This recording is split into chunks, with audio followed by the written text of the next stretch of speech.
বিষ্ণু ইসা ইসলাম আব্দুল্লাহ ইবনে ওমর রাদিয়াল্লাহু তাআলা আনহু পিঠের মধ্যে একবার চাপড় দিয়ে একবার বললেন, আব্দুল্লাহ, দুনিয়াতে এমন ভাবে জীবনযাপন করো মনে হয় যেন তুমি গরিব, মানে স্ট্রেঞ্জার, এলাকায় নতুন আসছো, কেউ তোমার চেনে না, তুমিও কাউরে চেনো না। অথবা আবিরু সাবিল, মানে traveller, you are a traveller, পথিক, এইভাবে থাকে।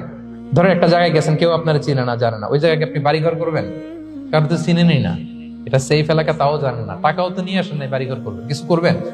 যেই কাজের জন্য গেছেন, কোন রকম কাজ সেরে চলে যাবো এখান থেকে, যেহেতু আমি অপরিচিত। অথবা ট্রাভেল করতেছেন, এখান থেকে মক্কা যাবেন, ধরেন যে দুবাইতে ট্রানজিট 4 ঘন্টা, কয় ঘন্টা ট্রানজিট, যেহেতু 4 ঘন্টা পাইছি, এবার একটা সোফা কিনি, একটা টেবিল কিনি, একটা এই কিনি সেই কিনি এয়ারপোর্টের ভিতরে, এরকম কোন পাগল করে?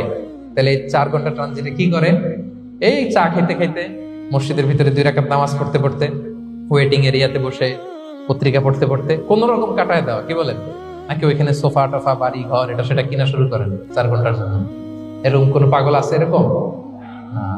আবিরু সাবিল, আহা, দুনিয়াতে এভাবেই বসবাস করতে হবে, গরিব ও আবিরু সাবিল, স্ট্রেঞ্জার অর ট্রাভেল।